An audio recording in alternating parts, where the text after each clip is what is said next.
सम्राट अकबर का दरबार कई वर्षों से भारत के सबसे तेज दिमागों का केंद्र बन चुका था।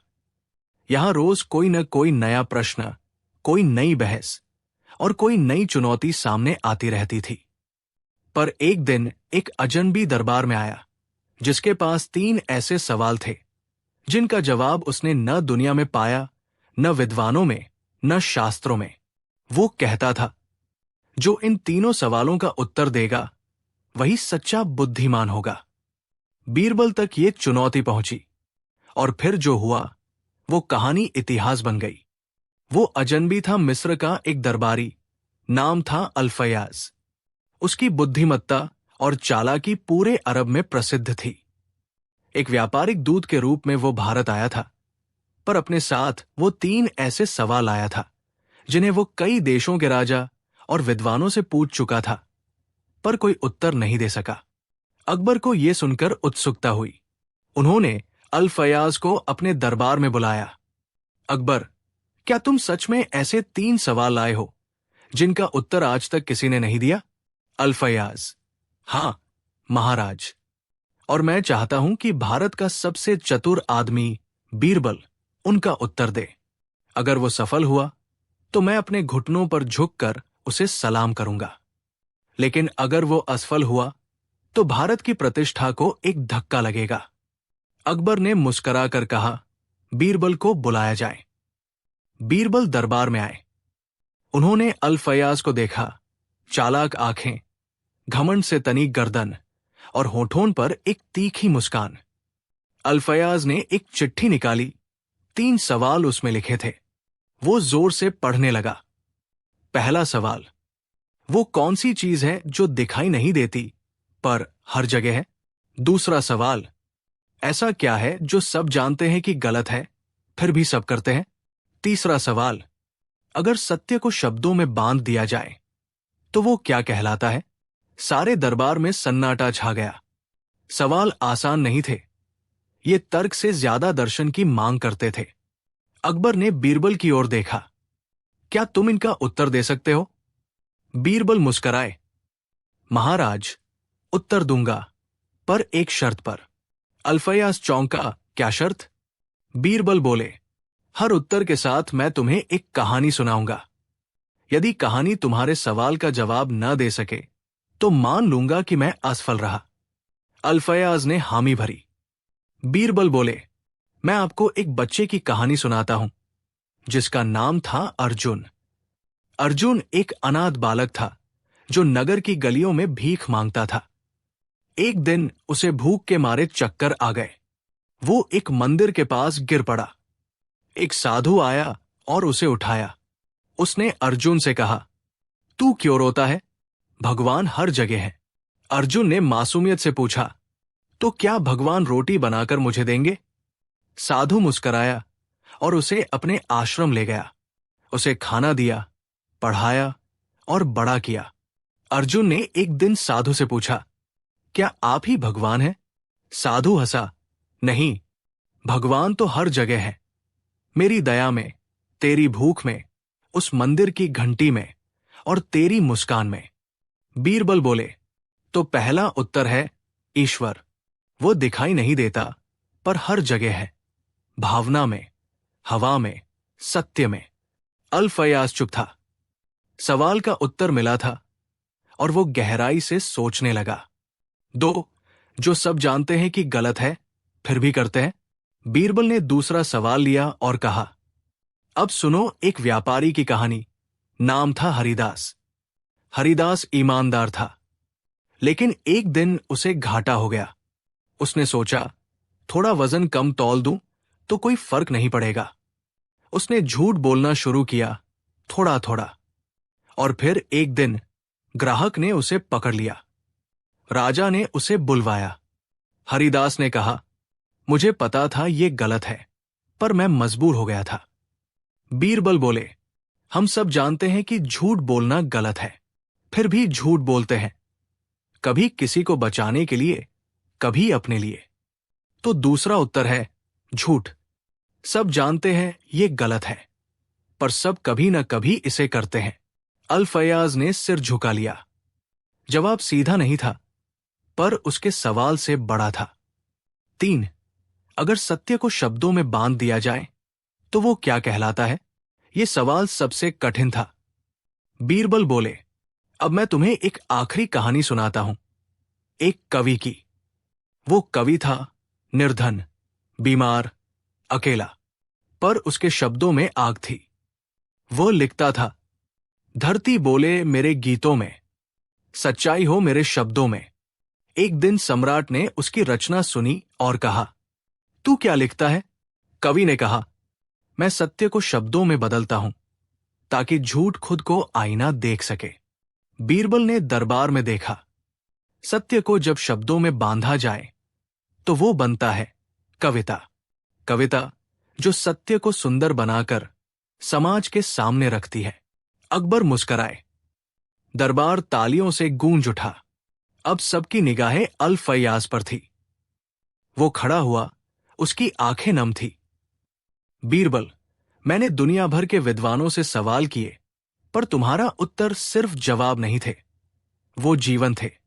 तुमने मेरी चुनौती जीत ली, और मुझे भी।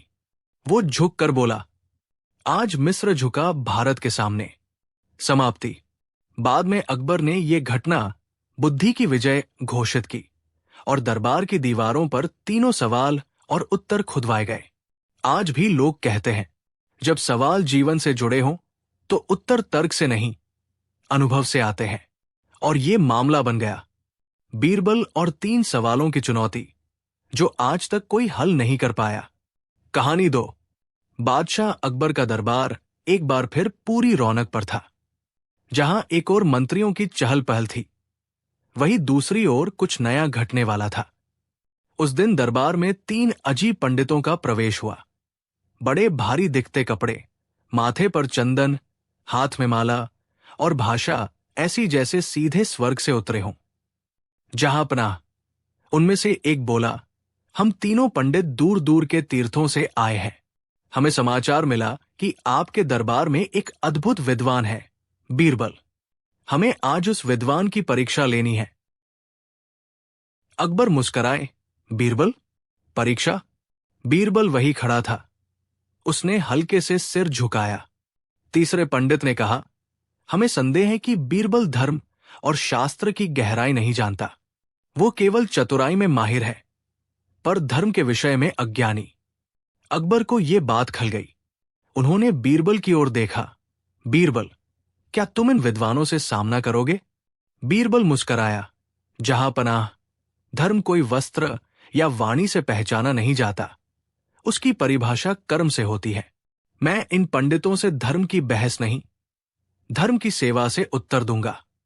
बीरबल ने अगले दिन विशेष घोषणा करवाई। अब दरबार में पंडित बीरबल शास्त्री प्रकट होंगे। वे धर्म के वास्तविक स्वरूप को प्रकट करेंगे, ना शास्त्रों से, ना प्रवचनों से, बल्कि लोगों की सेवा से। अगले दिन बीरबल आया, पंडित के वस्त्र पहने, लेकिन असली पंडितों से बिल्कुल अलग। न उसने चंदन लगाया, न भारी जनेऊ, न ऊंची आवाज में मंत्र बोले।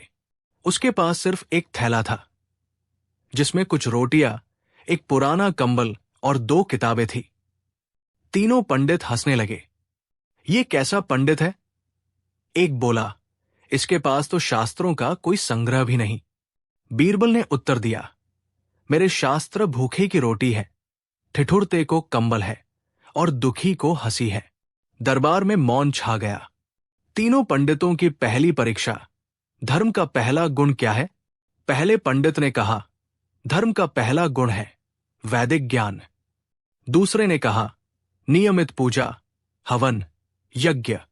तीसरा बोला, त्याग, तपस्या और संयम। बीरबल ने मुस्कुराकर जवाब दिया, धर्म का पहला गुण है दया। अगर कोई भूखा है और तुम उसके सामने मंत्रोच्चारण कर दो, क्या वो तृप्त हो जाएगा? बादशाह अकबर ने बीरबल की बात पर हामी भरी, सच कहा। दूसरी परीक्षा, पवित्रता किसे कहते हैं? पंडित बोले, गंगा स्नान, शुद्ध भोजन, सात्विक व्रत। बीरबल ने खड़े होकर एक कहानी सुनाई। एक बार एक व्यक्ति रोज गंगा नहाता था, जनेऊ पहनता, मंदिर जाता। एक दिन उसे एक गरीब बच्ची मिली जो भूख से तड़प रही थी। उसने कहा, मैं पूजा करने जा रहा हूं, तुम्हारे लिए समय नहीं। बच्ची भूख से मर गई। वो आदमी पवित्र था या पापी? दरबार मौन, पंडितों के चेहरे फीके। बीरबल ने कहा, पवित्रता शुद्ध हृदय से होती है, न कि शुद्ध जल से। तीसरी परीक्षा, असली पंडित कौन? अब तीसरा पंडित उखड़ गया, बीरबल, हम वेदों के ज्ञाता हैं, तुम कौन होते हो हमें धर्म सिखाने वाले? बीरबल ने निवेदन किया, तो चलिए तीनों हम एक साथ नगर की गलियों में चलते हैं और वहां से 10 लोगों की राय लेते हैं कि असली पंडित कौन। पंडित हंस पड़े, आम लोग क्या समझते हैं धर्म? बीरबल ने कहा, धर्म उन्हीं के लिए है, आम लोगों के लिए। नगर भ्रमण, बीरबल बना असली पंडित। तीनों पंडित रथ में बैठे, बीरबल पैदल चला। बस्ती की पहली गली में एक गरीब महिला अपने बीमार पति को उठा नहीं पा रही थी। तीनों पंडित निकल गए, लेकिन बीरबल ने झुककर उसका पानी से भरा मटका उठाया, उसका पति कंधे पर लादा और उन्हें छाव में बैठाया। दूसरी गली, एक बूढ़ी अम्मा सड़क पार करने को तरस रही थी। पंडितों ने मुंह फेर लिया, बीरबल ने हाथ थाम लिया। तीसरी गली, एक भूखा बच्चा। बीरबल ने अपने झोले से रोटी निकाली और बच्चे को दे दी। अब बीरबल ने पंडितों से कहा, अब हम उन्हीं 10 लोगों से पूछते हैं, आज तुम्हें कौन पंडित लगा? सबने एक स्वर में कहा, वो जो पैदल चला, जिसने सहारा दिया, रोटी दी, कंधा दिया, वही असली पंडित। दरबार में लौटकर अकबर ने पूछा, अब बताओ असली धर्म क्या है? बीरबल ने कहा, धर्म वो है जो किसी का आंसू पोंछे। धर्म वो है जो भूखे को खाना दे। धर्म वो है जो किसी की मदद करे बिना दिखावा ना करे। धर्म वो है जो चुपचाप मनुष्यता निभा जाए। अकबर भाव विभोर हो गए। उन्होंने तीनों पंडितों की ओर देखा। वे सिर झुकाकर खड़े थे। तुम्हारे शब्द भारी हो सकते हैं, अकबर बोला, पर बीरबल के कर्म तुम्हारे ग्रंथों से अधिक प्रभावशाली है। अकबर ने बीरबल को ससम्मान राजपंडित की उपाधि दी, पर साथ में एक विशेष पदक भी, जिसमें लिखा था, जो दूसरों के जीवन में धर्म को जीवित करे वही सच्चा धर्मज्ञ है। बीरबल ने विनम्रता से पदक लिया और मुस्कुराकर कहा, जहांपनाह, मैं सिर्फ इतना जानता हूं, धर्म बहस में नहीं, व्यवहार में बसता है। दरबार ठहाकों और तालियों से गूंज उठा और एक बार फिर बीरबल ने साबित कर दिया कि बुद्धि से बड़ा धर्म और कोई नहीं। समाप्त। क्या आप इस कहानी के लिए वीडियो स्क्रिप्ट या थंबनेल डिजाइन भी चाहेंगे? कहानी 3। मुगल सल्तनत अपने सुनहरे दौर से गुजर रही थी। शहंशाह अकबर का दरबार न केवल राजनैतिक शक्ति का केंद्र था, बल्कि ज्ञान, कला और संस्कृति का भी संगम स्थल था। दूर दूर से विद्वान, कलाकार और गुणी जन अपनी प्रतिभा का प्रदर्शन करने और शाही संरक्षण पाने की आशा में आगरा आते थे। एक सुबह जब दीवान-ए-आम खचाखच भरा था और शहंशाह अकबर अपने सिंहासन पर विराजमान थे, दरबार में एक अभूतपूर्व हलचल हुई। सूचना मिली कि काशी नगरी से, जो विद्या का गढ़ मानी जाती थी, प्रकांड विद्वान पंडित दिवाकर शर्मा पधारे हैं और शहंशाह से मिलने की इच्छा रखते हैं। पंडित दिवाकर शर्मा का नाम विद्वत समाज में बड़े सम्मान से लिया जाता था। कहा जाता था कि उन्हें चारों वेदों, 6 शास्त्रों, दर्शन, ज्योतिष, तर्कशास्त्र और यहां तक कि कई भाषाओं का संपूर्ण ज्ञान है। उनकी स्मरण शक्ति अद्भुत थी और तर्क क्षमता अद्वितीय। लेकिन ज्ञान के इस अथाह सागर के साथ उनमें एक और चीज भी भरपूर थी, अभिमान। उन्हें लगता था कि ज्ञान के मामले में पूरी दुनिया में उनका कोई सानी नहीं है। पंडित दिवाकर शर्मा को पूरे राजकीय सम्मान के साथ दरबार में लाया गया। उनका तेजस्वी चेहरा, माथे पर चंदन का लेप, गले में रुद्राक्ष की मालाएं और रेशमी वस्त्र उनकी विद्वत्ता के साथ साथ उनके आत्मविश्वास या कहें अहंकार को भी दर्शा रहे थे। अकबर ने उनका यथोचित सत्कार किया और उन्हें आसन ग्रहण करने को कहा। पंडित जी, अकबर ने कहा, हमने आपके ज्ञान की कीर्ति बहुत सुनी है। हमारा सौभाग्य है कि आज आप हमारे दरबार में पधारे। पंडित दिवाकर शर्मा ने थोड़ी अकड़ के साथ उत्तर दिया, शहंशाह, कीर्ति तो हवा के झोंके की तरह होती है। असली चीज तो ज्ञान का प्रत्यक्ष प्रमाण है। मैंने सुना है कि आपके दरबार में भी अनेक विद्वान और गुणी जन हैं, जिन्हें आप नवरत्न कहते हैं। मैं यहां किसी सम्मान या पद की लालसा में नहीं आया हूं, बल्कि ये परखने आया हूं कि क्या इस दरबार में वास्तव में कोई ऐसा है जो मेरे ज्ञान की गहराई को छू भी सके। उनकी इस सीधी और थोड़ी अक्खड़ बात से दरबार में कानाफूसी शुरू हो गई। कई दरबारी जो बीरबल से ईर्ष्या रखते थे, मन ही मन खुश हुए कि आज बीरबल की चतुराई की परीक्षा होगी। पंडित ने आगे कहा, मैं किसी भी विषय पर शास्त्रार्थ करने को तैयार हूं, चाहे वो धर्म हो, दर्शन हो, खगोल विज्ञान हो या तर्कशास्त्र। यदि आपके दरबार का कोई भी विद्वान मुझे शास्त्रार्थ में पराजित कर दे, तो मैं अपनी सारी पुस्तकें और अपना मान सम्मान यहीं छोड़कर चला जाऊंगा। और यदि कोई मुझे हरा न सका, तो शहंशाह को यह स्वीकार करना होगा कि उनके दरबार में मेरे समकक्ष कोई ज्ञानी नहीं है। ये एक खुली चुनौती थी, न केवल दरबारियों के लिए, बल्कि स्वयं शहंशाह अकबर के मान के लिए भी। अकबर जानते थे कि उनके दरबार में कई विद्वान हैं, लेकिन पंडित दिवाकर शर्मा की ख्याति और उनका आत्मविश्वास देखकर वो थोड़ा चिंतित हुए। उनकी नजर स्वाभाविक रूप से बीरबल पर गई, जो शांत भाव से ये सब देख और सुन रहे थे। अकबर ने बीरबल की ओर देखा। बीरबल समझ गए कि अब उन्हें ही स्थिति संभालनी है। वो अपनी जगह से उठे, पंडित दिवाकर शर्मा के सामने आए और अत्यंत विनम्रता से हाथ जोड़कर कहा, पंडित जी, आपका ज्ञान सूर्य के समान है और हम सब तो छोटे मोटे दीपक मात्र हैं।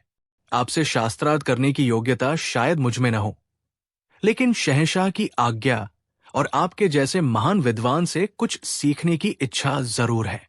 यदि आप अनुमति दें तो मैं आपसे कुछ प्रश्न पूछना चाहूंगा और आपके प्रश्नों का अपनी अल्प बुद्धि अनुसार उत्तर देने का प्रयास करूंगा।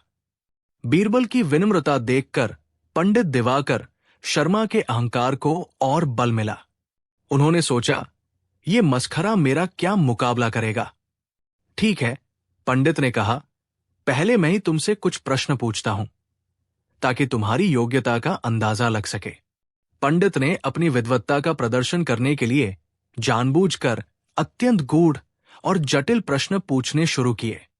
उन्होंने वेदों के ऋचाओं के आंतरिक अर्थ, उपनिषदों के ब्रह्मा सूत्र, न्याय दर्शन के तर्क और यहां तक कि खगोल शास्त्र की गणनाओं से संबंधित ऐसे प्रश्न पूछे जिनका उत्तर देना साधारण विद्वानों के लिए भी कठिन था। दरबार में सन्नाटा छाया था। हर प्रश्न के बाद सबकी नजरें बीरबल पर टिक जाती। बीरबल हर प्रश्न को ध्यान से सुनते। कुछ प्रश्नों का उत्तर उन्होंने सीधे सीधे दिया, अपनी समझ और ज्ञान का परिचय देते हुए। लेकिन जहां प्रश्न केवल पांडित्य प्रदर्शन के लिए थे और जिनका व्यावहारिक जीवन से कोई सीधा संबंध नहीं था, वहां बीरबल ने अपनी चतुराई का प्रयोग किया। उदाहरण के लिए, जब पंडित ने पूछा, बताओ, स्वर्ग में इंद्र के हाथी ऐरावत के कितने दांत हैं और उनका रंग कैसा है? बीरबल ने मुस्कुराकर जवाब दिया, पंडित जी, क्षमा चाहूंगा, मैं कभी स्वर्ग गया नहीं और न ही मेरी ऐरावत से मुलाकात हुई है। लेकिन हां, अगर आप कभी जाए और ऐरावत से मिले तो कृपया गिनकर मुझे भी बता दीजिएगा। या फिर अगर शहंशाह हुक्म दे तो मैं किसी को स्वर्ग भेजकर पता करवा सकता हूं, बशर्ते आप उसे वापस लाने की जिम्मेदारी लें। इस जवाब पर दरबार में हंसी की हल्की लहर दौड़ गई। पंडित जी थोड़ा झेम गए। बीरबल ने न तो अज्ञानता स्वीकार की, न ही गलत उत्तर दिया, बल्कि प्रश्न की अव्यावहारिकता पर ही मजाकिया टिप्पणी कर दी। एक और प्रश्न पंडित ने पूछा, समुद्र में कितनी लहरें एक साथ उठती हैं? बीरबल ने उत्तर दिया, पंडित जी, ये तो समुद्र की मर्जी पर निर्भर करता है। कभी वो शांत रहता है, कभी उसमें तूफान आता है, लहरें तो आती जाती रहती हैं, ठीक वैसे ही जैसे मनुष्य के मन में विचार आते जाते हैं। उनकी गिनती करना तो शायद समुद्र देवता या स्वयं ईश्वर के लिए ही संभव हो। हाँ, अगर आप चाहें तो हम किनारे पर बैठकर कुछ देर लहरें गिनने का प्रयास कर सकते हैं, लेकिन मुझे शंका है कि हमारी गिनती पूरी होने से पहले ही लहरों की संख्या बदल जाएगी। बीरबल के उत्तर सीधे, सरल और चतुराई भरे थे। वो पंडित के ज्ञान के जाल में उलझने के बजाय अपनी व्यावहारिक बुद्धि का प्रयोग कर रहे थे। पंडित दिवाकर शर्मा समझ रहे थे कि बीरबल सीधे शास्त्रार्थ से बच रहे हैं, लेकिन उनके उत्तरों को काटना भी मुश्किल हो रहा था। उनका अहंकार अब क्रोध में बदलने लगा था। कुछ देर और प्रश्नोत्तर चलने के बाद बीरबल ने फिर विनम्रता से कहा, पंडित जी, आपने अपनी विद्वत्ता का परिचय दिया और हमने अपनी क्षमता अनुसार उत्तर देने का प्रयास किया। अब यदि आपकी आज्ञा हो तो मैं आपसे कुछ सरल प्रश्न पूछना चाहूंगा। पंडित ने अकड़कर कहा, पूछो, तुम्हारे सरल प्रश्न मेरा क्या बिगाड़ लेंगे। बीरबल ने कहा, पंडित जी, आप सर्वज्ञानी हैं। आपने समस्त शास्त्रों का अध्ययन किया है। क्या आप बता सकते हैं कि इस समय, ठीक इसी क्षण, मेरे मन में क्या चल रहा है? पंडित दिवाकर शर्मा हक्के बक्के रह गए। ये कैसा प्रश्न था? ये तो ज्योतिष या सम्मोहन का विषय था, शुद्ध ज्ञान का नहीं। उन्होंने कहा, यह कैसा मूर्खतापूर्ण प्रश्न है? किसी के मन की बात जानना शास्त्रों के अध्ययन का विषय नहीं। बीरबल ने कहा, क्यों पंडित जी, आपने तो कहा था कि आप सब कुछ जानते हैं। मन की बात जानना भी तो सब कुछ में ही आता है। या फिर आपका ज्ञान केवल पुस्तकों तक ही सीमित है, जीवित मनुष्यों के विचारों तक उसकी पहुंच नहीं? पंडित निरुत्तर हो गए। दरबारियों में फिर से फुसफुसाहट शुरू हो गई। बीरबल ने दूसरा प्रश्न पूछा, अच्छा पंडित जी, ये बताइए, आप काशी से चलकर आगरा आए हैं। रास्ते में आपने हजारों पेड़, पौधे, नदियां और गांव देखे होंगे। क्या आप बता सकते हैं कि आपने अपनी यात्रा के दौरान कुल कितने कुएं देखे? पंडित का चेहरा गुस्से से लाल हो गया। यह भी कोई प्रश्न है? भला यात्रा में कौन कवे गिनता फिरता है? बीरबल ने मुस्कुराते हुए कहा, क्षमा करे पंडित जी, पर आपने तो कहा था कि आपकी स्मरण शक्ति अद्भुत है। आपको तो हर देखी हुई चीज याद रहनी चाहिए। या फिर आपकी स्मरण शक्ति केवल श्लोकों और सूत्रों को याद रखने तक ही सीमित है? पंडित दिवाकर शर्मा अब बुरी तरह तिलमिला उठे थे। बीरबल के प्रश्न सीधे ज्ञान को चुनौती नहीं दे रहे थे, बल्कि ज्ञान के अभिमान और उसकी व्यावहारिक सीमाओं पर चोट कर रहे थे। अब बीरबल ने अपना तीसरा और निर्णायक प्रश्न पूछा, पंडित जी, आप प्रकांड विद्वान हैं। समस्त विश्व का ज्ञान आपके मस्तिष्क में है। मेरा एक अंतिम और बहुत ही सरल प्रश्न है। कृपया ये बताएं कि सत्य और असत्य के बीच कितनी दूरी है? ये प्रश्न सुनने में सरल था, लेकिन इसका उत्तर दार्शनिक और गहरा था। पंडित दिवाकर शर्मा ने तुरंत शास्त्रों को खंगालना शुरू कर दिया। अपने मस्तिष्क में विभिन्न दर्शनों और तर्कों को टटोलना शुरू कर दिया। वो कभी न्याय दर्शन की बात करते, कभी वेदांत की, कभी मीमांसा की। वो सत्य और असत्य की परिभाषाएं बताने लगे, उनके विभिन्न प्रकारों का वर्णन करने लगे। उन्होंने कई श्लोक और सूत्र सुनाए। दरबार के अन्य विद्वान भी उनकी बातों में उलझ गए। पंडित जी लगभग आधे घंटे तक बोलते रहे, अपनी विद्वत्ता का भरपूर प्रदर्शन करते रहे, लेकिन बीरबल के सीधे सवाल का सीधा जवाब नहीं दे पाए। जब पंडित जी बोलकर रुके तो उनके चेहरे पर थकान और थोड़ी हताशा थी, लेकिन उन्हें लगा कि उन्होंने अपनी विद्वत्ता से सबको प्रभावित कर दिया है। बीरबल शांत खड़े सब सुन रहे थे। जब पंडित चुप हुए तो बीरबल ने शहंशाह अकबर की ओर देखा और फिर पंडित जी से कहा, पंडित जी, आपने सत्य और असत्य पर बहुत ज्ञानवर्धक बातें कहीं, अनेक शास्त्रों का सार प्रस्तुत किया। इसके लिए हम आपके आभारी हैं। लेकिन आपने मेरे प्रश्न का सीधा उत्तर नहीं दिया कि सत्य और असत्य के बीच दूरी कितनी है। पंडित ने खींचकर कहा, मैंने जो बताया वही उसका उत्तर है। ये कोई गणित का सवाल नहीं जिसका एक निश्चित उत्तर हो। बीरबल मुस्कुराए। पंडित जी, इसका उत्तर है और बहुत सरल है। सत्य और असत्य के बीच केवल 4 अंगुल की दूरी है। पूरा दरबार चौंक गया। 4 अंगुल? ये कैसा उत्तर था? पंडित दिवाकर शर्मा तो क्रोधित हो उठे। मूर्ख, तुम मेरा और ज्ञान का अपमान कर रहे हो। ये 4 अंगुल का क्या मतलब है? बीरबल ने अत्यंत शांति से अपनी 4 उंगलियों को जोड़ा, अंगूठे को छोड़कर, और उन्हें अपनी आंख और कान के बीच की दूरी पर रखते हुए कहा, पंडित जी, जो हम अपनी आंखों से देखते हैं वो सत्य होता है, और जो हम केवल अपने कानों से सुनते हैं, यानी सुनी सुनाई बातें, अफवाहें, वो असत्य भी हो सकता है। हमारी आंख और हमारे कान के बीच यही लगभग 4 अंगुल की दूरी है। इसलिए सत्य और असत्य के बीच की दूरी भी यही 4 अंगुल है। बीरबल ने आगे कहा, ज्ञान वह है जो हम स्वयं अनुभव करते हैं, देखते हैं, परखते हैं। केवल पुस्तकों में पढ़ा हुआ या दूसरों से सुना हुआ ज्ञान तब तक अधूरा है जब तक उसे विवेक और अनुभव की कसौटी पर न कसा जाए। आपने शास्त्रों का अथाह ज्ञान अर्जित किया है, लेकिन शायद उसे जीवन के व्यावहारिक सत्य से जोड़ना भूल गए। बीरबल का ये सरल, व्यावहारिक और चतुराई भरा उत्तर सुनकर पूरा दरबार स्तब्ध रह गया। शहंशाह अकबर के चेहरे पर प्रशंसा की मुस्कान फैल गई। जो बात पंडित जी आधे घंटे के भाषण और शास्त्रों के उद्धरणों से नहीं समझा पाए थे, उसे बीरबल ने एक छोटे से व्यावहारिक उदाहरण से स्पष्ट कर दिया था। पंडित दिवाकर शर्मा का चेहरा शर्म से झुक गया। उनका सारा अभिमान चूर चूर हो गया था। उन्हें समझ आ गया था कि केवल किताबी ज्ञान ही सब कुछ नहीं होता। व्यावहारिक बुद्धि, विनम्रता और अनुभव का भी अपना महत्व है। उन्हें अपनी गलती का एहसास हुआ कि वो ज्ञान के सागर में गोते लगाते हुए अहंकार के द्वीप पर अटक गए थे। उन्होंने बीरबल के सामने हाथ जोड़ दिए। राजा बीरबल, आज तुमने मेरी आंखें खोल दी। मैं अपने ज्ञान के अभिमान में अंधा हो गया था। तुमने सत्य कहा। सच्चा ज्ञान वही है जो विनम्रता और व्यावहारिकता के साथ हो। मैं अपनी हार स्वीकार करता हूं। शहंशाह अकबर बहुत प्रसन्न हुए। उन्होंने कहा, पंडित जी, ज्ञान प्रशंसनीय है, लेकिन अभिमान उसका सबसे बड़ा शत्रु है। बीरबल ने आज ये साबित कर दिया कि चतुराई और व्यावहारिक बुद्धि भी ज्ञान का ही एक रूप है, और कभी कभी ये बड़े बड़े शास्त्रों के ज्ञान पर भी भारी पड़ सकती है।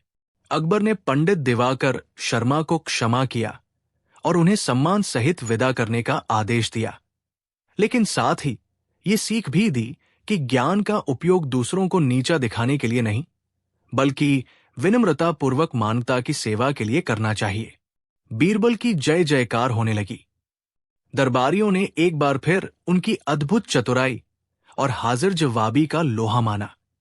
ये कहानी हमेशा के लिए मुगल दरबार के इतिहास में दर्ज हो गई कि कैसे एक महाज्ञानी, अभिमानी पंडित को बीरबल ने अपनी वाक्पटुता और चतुराई से परास्त किया, और ये साबित कर दिया कि सच्ची जीत केवल ज्ञान की नहीं, बल्कि विवेक और समझदारी की होती है।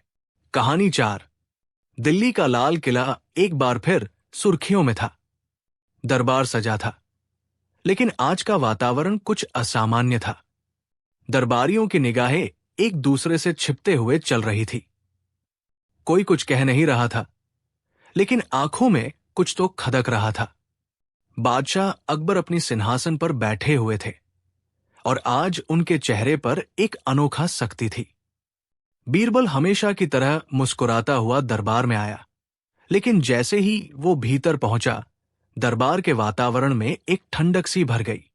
4 दरबारी, शेखू खान, ख्वाजा नसीर, राजा तोमर और कवि हरिराम पहले ही कुछ कागज बादशाह को सौंप चुके थे। अकबर ने उन कागजों को जोर से पटका और कहा, बीरबल, आज हमें तुमसे बहुत दुख पहुंचा है। दरबार में कुछ शिकायतें आई है कि तुम अपने फैसलों में पक्षपात करते हो, लोगों से अनावश्यक सम्मान लेते हो और अपनी चतुराई का गलत इस्तेमाल करते हो। दरबार में सन्नाटा छा गया।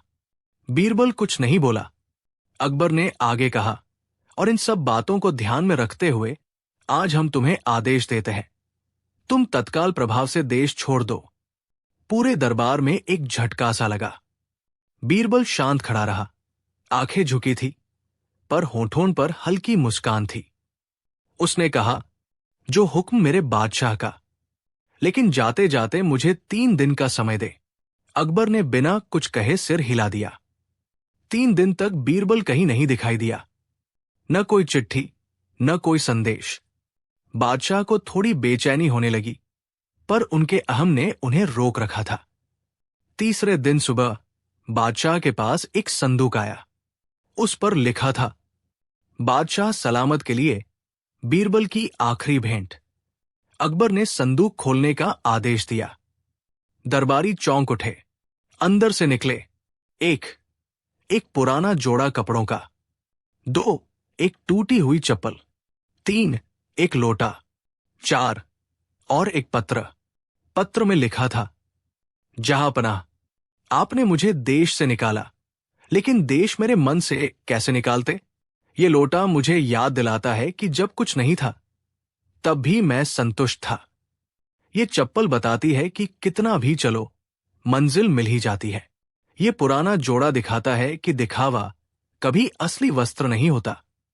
और ये संदूक ये याद दिलाता है कि बीरबल भले दरबार छोड़ दे, पर अपनी समझदारी हर कोने में छोड़ जाएगा। आपका सेवक बीरबल। अकबर चौंक गए, मगर मामला यही खत्म नहीं हुआ। बीरबल के जाने के बाद जैसे ही दरबार ने कुछ मुकदमे में निपटाने शुरू किए, अजीब अजीब फैसले होने लगे। पहला मुकदमा, एक किसान ने दरबारी न्यायाधीशों के सामने कहा, मेरी गाय चोरी हो गई है और मेरा शक सेठ दौलतराम पर है। सेठ बोला, मैंने गाय नहीं ली। न्यायाधीश ने बिना किसी जांच के फैसला सुना दिया। सेठ दौलतराम इतना अमीर है, वो भला गाय क्यों चुराएगा? किसान झूठ बोल रहा है। किसान रोता हुआ चला गया। दूसरे दिन एक महिला ने शिकायत की कि उसकी जमीन पड़ोसी ने हथिया ली। दरबारी बोले, पड़ोसी पढ़ा लिखा है, महिला को कानून की समझ नहीं। मामला खारिज। तीसरे दिन एक व्यापारी ने कहा, मेरे माल पर टैक्स दोगुना लग गया है। दरबारी बोले, बीरबल नहीं है, अब हम जो चाहे वो होगा। हफ्ता बीत गया। अब पूरा शहर बीरबल की कमी महसूस करने लगा था। लोग कहते, अब तो न्याय भी बिकता है। बीरबल होता तो ऐसा नहीं होता। एक दिन दरबार के सामने एक पंडित आया, लंबा चोला, माथे पर चंदन, भारी आवाज में बोलता हुआ। पंडित ने कहा, जहांपनाह, मैं दूर देश से आया हूं आपके दरबार का न्याय परखने, मुझे आजमाइए। अकबर को पंडित में दिलचस्पी आई। उन्होंने एक पुराना मामला उठाया और पंडित से न्याय मांगा। पंडित ने सवाल किया, गवाह कौन है? कोई नहीं। तब पक्षों को समान मौके दो, दोनों को दरबार में रहने दो। जिसने झूठ बोला होगा उसका चेहरा खुद बोलेगा। दरबारियों में खलबली मच गई। राजा तोमर ने धीरे से पंडित को कहा, यहां कोई बीरबल नहीं जो हमें नीचा दिखाए। पंडित मुस्कराया, बीरबल नहीं, लेकिन न्याय जरूर है। 3 दिन तक पंडित ने इतने सटीक फैसले दिए कि पूरा दरबार हक्का बक्का रह गया। अकबर को कुछ शक हुआ। उन्होंने कहा, पंडित जी, क्या आप अपना असली चेहरा दिखाएंगे? पंडित मुस्कराया और धीरे धीरे उसने अपना नकाब हटाया। पूरा दरबार दंग रह गया। सामने बीरबल खड़ा था। अकबर सिंहासन से उठ खड़े हुए। उन्होंने बीरबल को गले लगा लिया। बीरबल, तुमने ये सब क्यों किया? बीरबल बोला, जहांपनाह, मैंने कुछ नहीं किया, बस ये दिखाया कि आपकी सत्ता में सच्चाई है। लेकिन यदि सच्चे लोग न हों तो सत्ता भी अन्याय का रूप ले लेती है। जो दरबारी आपकी आंखों के सामने थे, वही आपकी पीठ पीछे आपके निर्णयों को प्रभावित करने लगे। मैंने देश छोड़ा, लेकिन मन नहीं छोड़ा, बस न्याय की याद दिलाने आया था। अकबर ने सब दरबारियों को देखा और सख्ती से कहा, आज के बाद बीरबल को कोई छोटा समझे तो उसे देश नहीं, दरबार छोड़ना होगा। अंत में अकबर ने मुस्कुराकर कहा, बीरबल, अब तुम हमें बताओ, तुम्हारा अगला बहाना क्या होगा देश छोड़ने का? बीरबल बोला, जहांपनाह, अगली बार आप कहेंगे कि मैं बहुत चतुर हूं, तो शायद मुझे चंद्रमा पर भेज दे। पूरा दरबार ठहाकों से गूंज उठा। और इस तरह बीरबल ने फिर साबित किया कि बुद्धि, धैर्य और थोड़ी सी हंसी किसी भी संकट को जीत सकती है। जब बीरबल को देश छोड़ने का आदेश मिला और उसने सबको चौंका दिया। भाग 2, दरबारियों की चाल और बीरबल की सबसे बड़ी परीक्षा। लगभग 4000 शब्दों की कहानी का अगला भाग। बीरबल की वापसी के बाद दरबार में हंसी और राहत तो लौट आई थी, पर 4 दरबारी, शेखू खान, ख्वाजा नसीर, राजा तोमर और कवि हरिराम, अब भी चुपचाप अपने खेमे में बैठे कुछ और सोच रहे थे। उनकी योजना अधूरी रह गई थी, लेकिन हार मान लेना उनके स्वभाव में नहीं था। राजा तोमर ने धीरे से कहा, अब की बार बीरबल की चाल नहीं, हमारी नीति काम करेगी।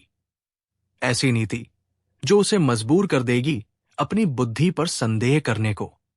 ख्वाजा बोला, और अगर बीरबल खुद कहे कि वो गलती कर बैठा है, तब तो उसे दरबार से जाना ही होगा। चारों ने सिर जोड़े और एक नई साजिश बुनी। एक ऐसा फर्जी मामला गढ़ना जो इतना जटिल और भावनात्मक हो कि बीरबल का फैसला खुद ही संदिग्ध लगे। 3 दिन बाद दरबार में एक अनोखा मुकदमा पेश हुआ। एक औरत रोती हुई आई, नाम था गौरी, और उसके साथ था एक बूढ़ा आदमी, खुद को शंकरलाल कहने वाला। गौरी बोली, जहांपनाह, ये आदमी मेरे पिता है। इन्होंने मुझे 20 साल पहले एक सेठ को गोद दे दिया था, लेकिन अब जब मैं वापस लौटी हूं तो ये मुझे बेटी मानने से इनकार कर रहे हैं। मैं इनकी सगी संतान हूं। शंकरलाल ने कहा, ये झूठ बोल रही है। मेरी बेटी गौरी की मृत्यु बहुत साल पहले हो गई थी। ये औरत अब सिर्फ मेरी संपत्ति पर दावा करना चाहती है। बीरबल ने दोनों को देखा। सारा दरबार शांत हो गया। मामला भावनाओं से जुड़ा था। बीरबल ने 3 दिन में सुनवाई का वादा किया और दोनों पक्षों को सबूत जुटाने को कहा। जैसे ही दोनों बाहर गए, दरबारी मुस्कुराने लगे, क्योंकि सच्चाई ये थी, गौरी और शंकरलाल असली नहीं थे। दोनों को दरबारियों ने सिखाया था कि कैसे अभिनय करना है। नकली आंसू, झूठे दस्तावेज, सब तैयार था। तीसरे दिन सुनवाई हुई। गौरी ने एक पुराना कपड़ा दिखाया जिस पर शंकरलाल का नाम कढ़ाई से लिखा था। शंकरलाल ने भी पुराना झूठा पत्र दिखाया जिसमें गौरी के मरने की बात थी। बीरबल असमंजस में दिखा। वो जानता था कि कुछ गड़बड़ है, लेकिन ये समझ नहीं पा रहा था कि कौन झूठ बोल रहा है। अकबर भी असहज थे। पूरे दरबार की निगाह बीरबल पर थी। और तभी दरबारियों में से कोई फुसफुसाया। लगता है इस बार बीरबल को भी समझ नहीं आया। अगले दिन बीरबल चुपचाप शहर के बाहर एक वृद्धाश्रम गया। वहां एक बुजुर्ग महिला से मिला जो असली गौरी की मां थी। बीरबल ने बातचीत में पाया कि असली गौरी तो सचमुच एक दुर्घटना में मर गई थी। अब बीरबल को यकीन हो गया, ये साजिश है। पर अब वो चुप रहा। उसने दरबार में जाकर कहा, जहांपनाह, मामला गंभीर है। मैं इस औरत की परीक्षा खुद लूंगा। अगर ये शंकरलाल की सगी बेटी है तो ये उसकी पसंद की 3 चीजें बता पाएगी, खाना, गीत और एक आदत। गौरी ने तुरंत जवाब दिए, उन्हें बेसन के लड्डू पसंद है। वे भजन गाते हैं, रघुपति राघव, और वे हर सुबह तुलसी को जल चढ़ाते हैं। दरबारियों ने तालियां बजाई। उन्होंने यही बातें गौरी को याद करवाई थी। पर बीरबल मुस्कराया। उसने पूछा, अच्छा बताओ, शंकरलाल की पहली पत्नी का नाम क्या था? गौरी हड़बड़ा गई। उसने इधर उधर देखा और बोली, सीता। बीरबल बोला, गलत। उनकी पत्नी का नाम रुक्मिणी था। और ये सब जानकारी मैंने खुद वृद्धाश्रम जाकर ली, जहां असली शंकरलाल की पत्नी के चित्र आज भी दीवार पर टंगे हैं। सन्नाटा छा गया। बीरबल ने आगे कहा, ये औरत झूठी है और मुझे लगता है ये दरबारियों की योजना है। जिन्होंने इसे सिखाया कि क्या कहना है। अकबर आगबुला हो गए। उन्होंने दरबारियों से पूछा और सभी चार पकड़ लिए गए। अकबर ने कहा, बीरबल, तुमने सच में यह साबित कर दिया कि जब तुम पर शक किया जाता है तब तुम और भी गहराई से सोचते हो। बीरबल बोला, जहां पनाह, दरबार का सबसे बड़ा खजाना न्याय है और मैं उसके पहरेदार की तरह काम करता हूं, न किसी के डर से न किसी की मोहब्बत से। अकबर ने पूछा, और अगर कभी खुद बादशाही अन्याय करने लगे? बीरबल ने मुस्कुराकर कहा, तब बीरबल उसे भिखारी बना देगा, फिर चाहे वो बादशाही क्यों न हो। अकबर हंस पड़े, बोले, तब तो एक दिन मैं भी दरबार छोड़ दूंगा और देश चलाएगा बीरबल। कुछ दिन बाद बीरबल को एक चिट्ठी मिली जिसमें लिखा था, बीरबल, तुम्हारे बिना हम अधूरे हैं। अगर तुम एक दिन के लिए भी दरबार छोड़ दो तो ये देश मौन हो जाएगा। बीरबल ने जवाब में केवल एक पंक्ति लिखी, जहां सच्चाई बोलने की हिम्मत हो वही देश बसता है। बीरबल कहीं नहीं जाता। एक बार फिर बीरबल ने अपनी चतुराई और न्याय की नजाकत से न सिर्फ दरबारियों की चाल को नाकाम किया, बल्कि बादशाह को भी सच्चे धर्म और न्याय का मर्म समझा दिया। और पूरा दरबार हंसी और तालियों से गूंज उठा। कहानी 5। राजा अकबर का दरबार एक ऐसी जगह थी जहां हर दिन कुछ नया और अनोखा घटित होता था। अकबर और उनके दरबारियों के बीच में अक्सर मजेदार और चतुराई से भरी बहसें होती रहती थी। एक दिन अकबर ने सोचा कि वो बीरबल को एक कठोर परीक्षा में डालकर उसकी बुद्धिमानी का स्तर और भी परख लें। अकबर ने बीरबल को दरबार में बुलाया और कहा, बीरबल, तुम हमेशा हमें अपनी चतुराई से चौंकाते रहते हो। आज मैं तुम्हारी बुद्धि को और अधिक परखने के लिए 3 शर्तें दूंगा। अगर तुम इन तीनों शर्तों को सही तरीके से पूरा कर सको तो मैं तुम्हारी बुद्धिमानी की सराहना करूंगा, लेकिन अगर तुम इनमें से एक भी शर्त पूरी नहीं कर पाए तो तुम दरबार से बाहर हो जाओगे। क्या तुम तैयार हो? बीरबल ने अकबर की आंखों में झलकते हुए एक हल्की मुस्कान के साथ कहा, जहां पनाह, यदि ये शर्तें आपकी ओर से हैं तो मैं उन्हें स्वीकार करता हूं। आपके द्वारा दिए गए हर प्रश्न का उत्तर देना मेरी जिम्मेदारी है। मैं आपके आदेशों का पालन करूंगा। अकबर को बीरबल का आत्मविश्वास देखकर खुशी हुई और उसने 3 शर्तें प्रस्तुत की। पहली शर्त, तुमने हमेशा हमें समझाया है कि कोई भी चीज छोटी या बड़ी नहीं होती, पर मुझे ये जानने की इच्छा है कि तुम इस बात को कितनी सही तरीके से सिद्ध कर सकते हो। तुम हमें यह दिखाओ कि एक साधारण बर्तन और एक अनमोल रत्न में क्या फर्क है। दूसरी शर्त, तुमने हमेशा कहा है कि जो दिल से काम करता है वही सच्चा होता है। मुझे ये सिद्ध करो कि जो दिखता है वो हमेशा सही नहीं होता। मुझे ये दिखाओ कि हमारी आंखें और हमारी समझ कैसे एक दूसरे से भिन्न हो सकते हैं।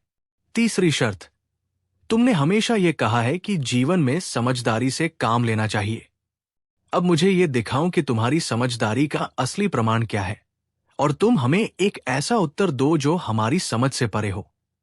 एक सवाल है, क्या कोई ऐसी चीज हो सकती है जो सबके लिए एक जैसी हो परंतु हर किसी के लिए अलग हो? अकबर ने बीरबल से कहा, अगर तुम इन तीनों शर्तों को सही तरीके से पूरा कर सको तो तुम्हारी बुद्धिमानी के आगे हम सब नतमस्तक हो जाएंगे, लेकिन अगर तुम इन शर्तों का उत्तर नहीं दे पाओ तो तुम दरबार से बाहर हो जाओगे। दरबार के सभी लोग शांत हो गए। उन्होंने देखा कि बीरबल अब इन 3 कठिन शर्तों का सामना करेगा। बीरबल की आंखों में एक हल्की मुस्कान थी और उसका चेहरा पूर्ण आत्मविश्वास से भरा हुआ था। उसने सिर झुकाया और कहा, जहांपनाह, मैं आपके आदेशों का पालन करूंगा और इन शर्तों का सही उत्तर दूंगा। अकबर की पहली शर्त थी कि बीरबल ये साबित करे कि साधारण बर्तन और एक अनमोल रत्न में क्या फर्क है। अकबर ने बीरबल से पूछा, क्या तुम्हारे अनुसार एक साधारण बर्तन और एक अनमोल रत्न में कोई फर्क होता है? बीरबल ने बिना देर किए जवाब दिया, जहांपनाह, साधारण बर्तन और अनमोल रत्न के बीच का फर्क उतना ही महत्वपूर्ण है जितना कि आंतरिक और बाहरी स्वरूप के बीच। एक साधारण बर्तन में हम केवल बाहरी चमक और रूप देखते हैं, लेकिन एक अनमोल रत्न की असली कीमत उसकी गहराई और मूल्य में छुपी होती है। अकबर हतप्रभ हो गए। उन्होंने बीरबल से पूछा, क्या तुम इसका उदाहरण दे सकते हो? बीरबल ने तुरंत दरबार के पास रखे एक सामान्य मिट्टी के बर्तन और एक सोने की अंगूठी को उठाया। ये बर्तन साधारण है, लेकिन ये सच्चे स्वाद और उपयोग के लिए है। परंतु इस सोने की अंगूठी को देखकर सब लोग इसका मूल्य समझते हैं। परंतु जो इस अंगूठी को धारण करता है, वो न केवल इसकी सुंदरता और मूल्य देखता है, बल्कि इसका उपयोग सच्चे भाव से करता है। तो ये फर्क केवल बाहर से नहीं, बल्कि अंदर से भी है। अकबर ने बीरबल की बातों को समझते हुए कहा, तुम सही कह रहे हो।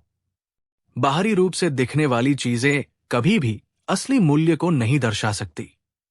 अंदर की सच्चाई ही सबसे महत्वपूर्ण होती है।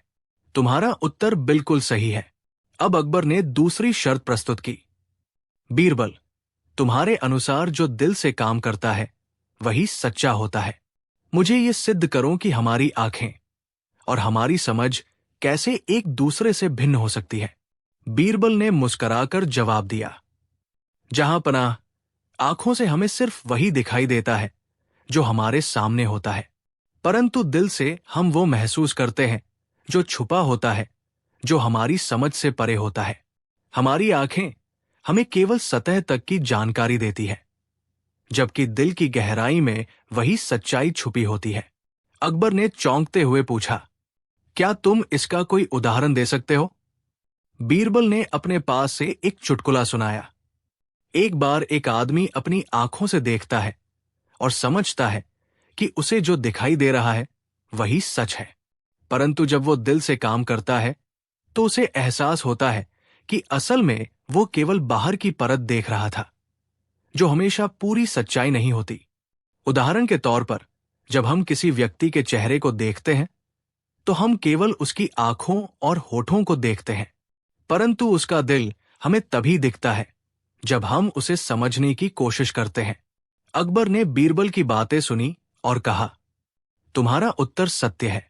आंखों की देखी चीजों से परे दिल की समझ को समझना जरूरी होता है। तीसरी शर्त, क्या कोई ऐसी चीज हो सकती है जो सबके लिए एक जैसी हो, परंतु हर किसी के लिए अलग हो? अब अकबर ने तीसरी शर्त सामने रखी। बीरबल, क्या तुम्हारे अनुसार कोई ऐसी चीज हो सकती है जो सभी के लिए एक जैसी हो, परंतु हर किसी के लिए अलग हो? बीरबल ने शांति से सोचा और फिर उत्तर दिया, जहां पनाह, हां, एक ऐसी चीज है, वो है समय। समय सबके लिए एक जैसा है, परंतु हर किसी के लिए अलग होता है। समय का एक ही घंटा सभी के लिए एक ही होता है, परंतु हर किसी के लिए वो समय अलग अलग मायने रखता है।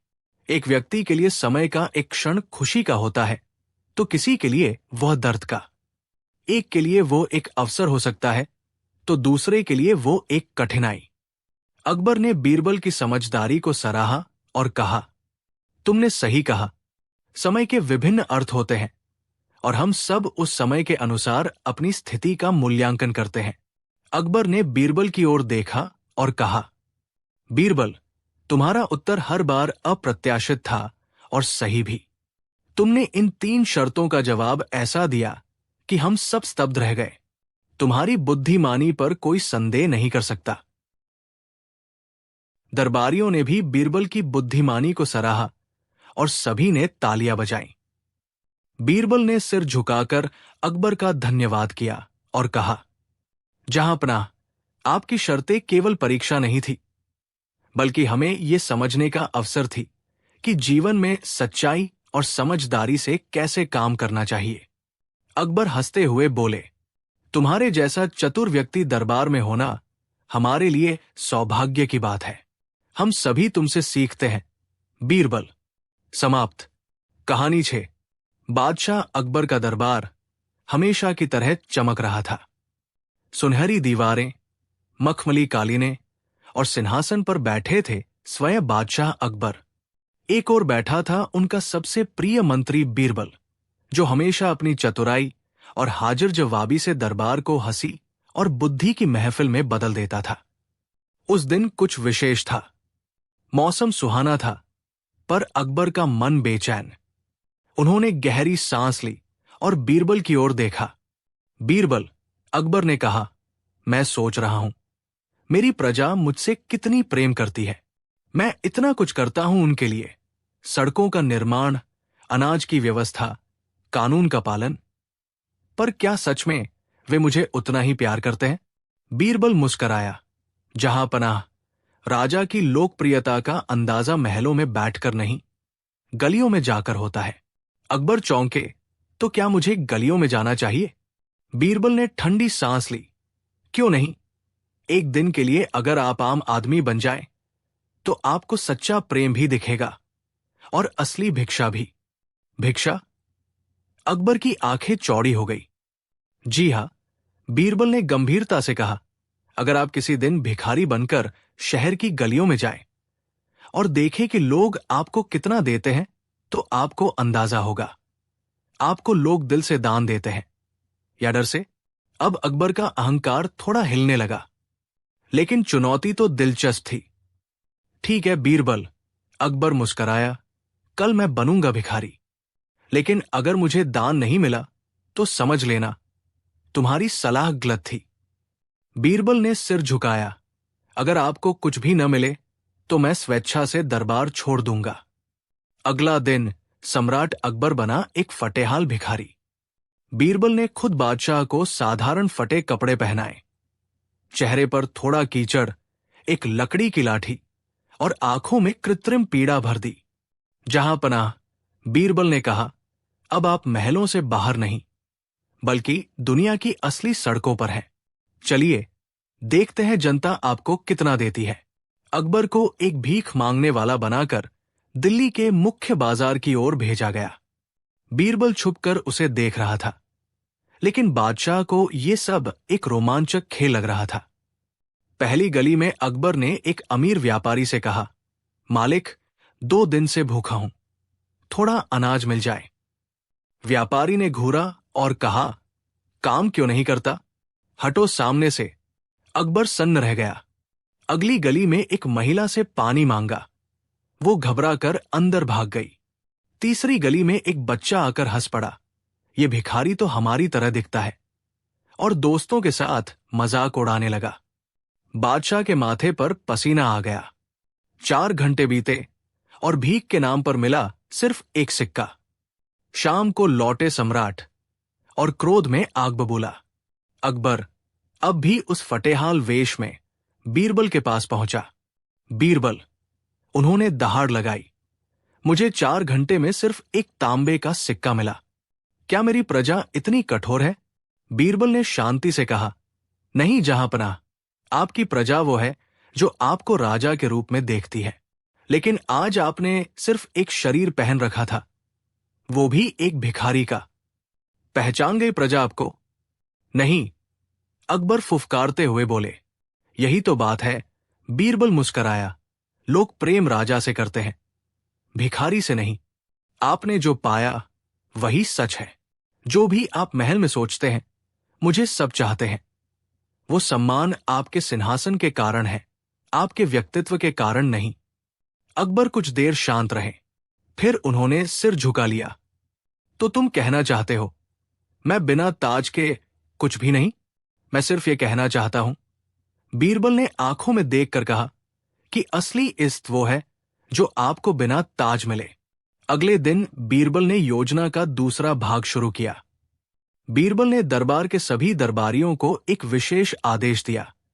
बादशाह के लिए एक विशेष नाटक होगा, जिसमें उन्हें फिर से भिखारी बनना है, पर इस बार दर्शक होंगे दरबारी। बादशाह को फिर वही वेश पहनाया गया, पर इस बार दिल्ली के राजमहल के बगीचे में। दरबारी, रानियां और सेना के सिपाही सब इकट्ठा हुए। बीरबल ने मंच पर घोषणा की, आज हमारे सम्राट एक भिखारी का अभिनय करेंगे और हमें दिखाएंगे कि कैसे एक भिखारी को लोग सम्मान देते हैं। अकबर मंच पर आए, बिल्कुल वैसी ही वेशभूषा जैसी कल पहनी थी, लेकिन इस बार दरबारी आगे बढ़े, किसी ने 10 मोहरें दी, किसी ने कीमती वस्त्र, किसी ने भोजन। अकबर चौंक गए। कल उन्हें कोई देखता नहीं था और आज उन्हें सब कुछ मिल रहा है। बीरबल सामने आया और बोला, जहांपनाह, ये सब आपकी पहचान जान चुके हैं और इसलिए आपको सम्मान और धन दे रहे हैं। अब आप समझे? अकबर हंस पड़े। तो बीरबल, कल मैं भिखारी था, आज मैं वही भिखारी हूं, पर नाम का फर्क है। बिल्कुल सही, बीरबल बोला। अकबर ने दिया न्याय और बीरबल को दिया इनाम। अकबर ने दरबार में सबके सामने कहा, बीरबल ने मुझे ऐसा पाठ पढ़ाया है जिसे कोई किताब नहीं सिखा सकती। कल मैं सचमुच गरीब था और आज मैं एक समृद्ध भिखारी। अब मैं जान गया हूं कि राजा की असली पहचान उसकी नीतियों से होती है, उसके वस्त्रों से नहीं। फिर अकबर ने हंसते हुए कहा, बीरबल, आज तुमने मुझे भिखारी बनाकर बादशाहत का मतलब समझाया है और इसके लिए मैं तुम्हें 100 सोने की मुद्राएं देता हूं। बीरबल ने मुस्कुराकर सिर झुका दिया। जहांपनाह, मैं तो पहले ही सब कुछ पा चुका हूं, आपकी सीख के रूप में। दरबार ठहाकों से गूंज उठा। बीरबल की हाजिर जवाबी और अकबर की विनम्रता ने फिर साबित कर दिया कि राजमहल की सबसे कीमती चीज ताज नहीं, बुद्धि और आत्मनिरीक्षण है। कहानी 7। अकबर का दरबार हमेशा की तरह आज भी भरा हुआ था। राजाओं, रईसों, विद्वानों और दरबारियों की उपस्थिति में आज एक विशेष सभा रखी गई थी। पर इस बार माहौल में कुछ अजीब सा तनाव था। राजा अकबर ने अपनी सिंहासन पर बैठते हुए गंभीर स्वर में कहा, आज दरबार में एक विशेष मामला लाया गया है। ऐसा मामला जो हमारे ही कुछ दरबारियों की नीयत और ईमानदारी पर प्रश्न चिन्ह लगा सकता है। दरबार सन्न रह गया। सबकी नजरें अकबर पर टिक गई। महल के खजाने से पिछले 3 हफ्तों में सोने के सिक्कों की चोरी हुई है। अकबर ने आगे कहा, हर हफ्ते गिनती के बाद कुछ सिक्के गायब मिलते हैं। कोई सुराग नहीं, कोई सबूत नहीं, लेकिन एक बात तय है, चोर दरबार के भीतर ही है। अब माहौल में खलबली मच गई। किसी ने सोचा, क्या मुझ पर शक किया जाएगा? कोई सोचने लगा, कहीं किसी ने मुझे देखा तो नहीं? नाम और प्रतिष्ठा ही दुनिया की आंखें खोलती है। बीरबल चुपचाप बैठे सब देख सुन रहे थे। उन्होंने धीरे से सिर झुकाया और बोले, जहां चोर खुद दरबार में बैठा हो, वहां उसे पकड़ना कठिन नहीं, बस सच को उघाड़ने का तरीका चाहिए। अकबर बोले, तो फिर बीरबल, क्या तुम इस रहस्य को सुलझा सकते हो? बीरबल मुस्कराए, हुजूर, एक सवाल है, वही पूछूंगा और उसके जवाब में सबके सच सामने आ जाएंगे। लेकिन पहले मुझे सभी प्रमुख दरबारियों से अकेले में बात करने की अनुमति दी जाए। अकबर ने आदेश दिया। सभी प्रमुख दरबारियों को एक-एक कर बीरबल के पास भेजा जाए। पहला दरबारी शेख अब्दुल, उम्रदराज, अनुभव में माहिर पर थोड़े स्वार्थी स्वभाव के। बीरबल ने मुस्कुराकर पूछा, अगर आपके पास 100 सोने के सिक्के होते और कोई आपसे 10 सिक्के मांगता जिसे वो वापस न करता, तो आप क्या करते? अब्दुल बोला, महाराज, मैं तो उसे 100 में से 10 देना भी पसंद नहीं करता। मेहनत की कमाई है, मैं ऐसा कैसे कर सकता हूं? बीरबल ने सिर हिलाया, कुछ लिखा और दूसरे दरबारी को बुलाया। दूसरा दरबारी सलीम खान, तेज तर्रार पर लालच से भरा। सवाल वही, अगर आपके पास 100 सोने के सिक्के हों और कोई 10 मांग ले जिसे वापस न करे, तो आप क्या करेंगे? सलीम बोला, अगर वो अपना हाल बयां कर दे और वाकई जरूरतमंद हो तो मैं दे सकता हूं, लेकिन लौटाना जरूरी है, वरना वो मेरा विश्वास खो देगा। बीरबल ने फिर कुछ लिखा। फिर बारी आई तीसरे दरबारी की और इस तरह सभी दरबारियों से वही सवाल किया। कुछ ने कहा, हम तो साफ मना कर देंगे। कुछ बोले, हम हिसाब में रख लेंगे। कुछ ने कहा, हम अपने हिस्से का नहीं छोड़ते। और एक, जिसका नाम था फैयाज, बोला, अगर कोई चुपचाप ले जाए और पकड़ा न जाए तो समझो किस्मत ने उसे दिया। बीरबल ने उसी वक्त फैयाज की आंखों में झांका। वहां आत्मविश्वास नहीं, भय छिपा था। अगले दिन बीरबल ने दरबार में सबको बुलाया और कहा, मैंने आप सब से एक साधारण सवाल पूछा था, पर उस सवाल में छिपा था सत्य का आईना। अकबर बोले, क्या तुमने चोर को पहचान लिया बीरबल? बीरबल ने कहा, हुजूर, आपने देखा होगा, जब किसी का खुद का कुछ छीना जाए तो वो कैसा प्रतिक्रिया देता है। पर अगर कोई इस सोच में हो कि चोरी करना समझदारी है, तो वो वही है जो खुद चोरी कर चुका है या करना चाहता है। सभी दरबारी सन्न। मैंने जो सवाल पूछा वो यही देखने के लिए था कि कौन चोरी को सहज मानता है, और ऐसा सोच रखने वाला केवल एक ही था, फैयाज। फैयाज कांपने लगा, बोला, नहीं महाराज, मैंने कुछ नहीं किया। बीरबल बोले, तो फिर मेरी अगली चाल में तुम्हारा चेहरा क्यों पीला पड़ गया? बीरबल ने एक पुर्जा दिखाया। मैंने सभी दरबारियों को एक एक पोटली दी थी जिसमें एक जड़ी मिली हुई मिट्टी थी। मैंने बताया था, अगर वो जड़ी चोर के पास रात को रहेगी तो उसके हाथ काले हो जाएंगे। अगली सुबह बीरबल ने सभी की हथेलियां चेक की थी। सबके हाथ साफ थे, सिर्फ फैयाज के हाथों में जड़ी की गंध नहीं थी, क्योंकि उसने डर से मिट्टी को छुआ ही नहीं, और यही डर उसका सच बन गया। अकबर गरजे, फैयाज, क्या यह सच है? फैयाज गिर गया, माफी चाहता हूं हुजूर, लालच में मैंने किया। अकबर ने फैयाज को दंडित किया, पर साथ ही बीरबल की बुद्धिमानी की भूरी भूरी प्रशंसा की। उन्होंने कहा, बीरबल, तुमने सच में एक ही सवाल में सबका सच उजागर कर दिया।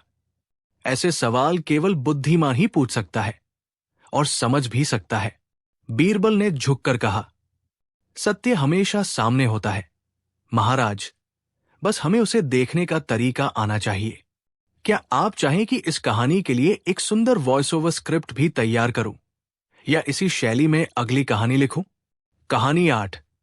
सम्राट अकबर के दरबार में एक से बढ़कर एक विद्वान, योद्धा और कलाकार उपस्थित रहते थे, परंतु इन सब में यदि कोई सबसे अलग, सबसे तेज और सबसे चतुर था तो वो थे बीरबल। अकबर का उन पर असीम विश्वास था, और यही कारण था कि बीरबल हर जटिल मामले में अकबर की पहली पसंद बन जाते थे। परंतु एक दिन ऐसा मामला दरबार में आया जो न केवल अकबर की बुद्धिमत्ता की परीक्षा बन गया, बल्कि बीरबल के जीवन की सबसे चुनौतीपूर्ण परीक्षा भी साबित हुआ। ये वो मामला था जिसे बाद में इतिहास ने बीरबल का न्याय नाम से जाना। एक सुबह दरबार में शोर मच गया। 2 आदमी धूल मिट्टी में लिपटे हुए दरबार में घुस आए। दोनों के कपड़े फटे हुए थे और चेहरों पर गुस्सा साफ झलक रहा था। महाराज, हमें न्याय चाहिए, एक आदमी चिल्लाया। अकबर ने संकेत किया, सैनिकों ने उन्हें शांत किया और दरबार में लाकर खड़ा कर दिया। बताओ, क्या हुआ है? अकबर ने पूछा।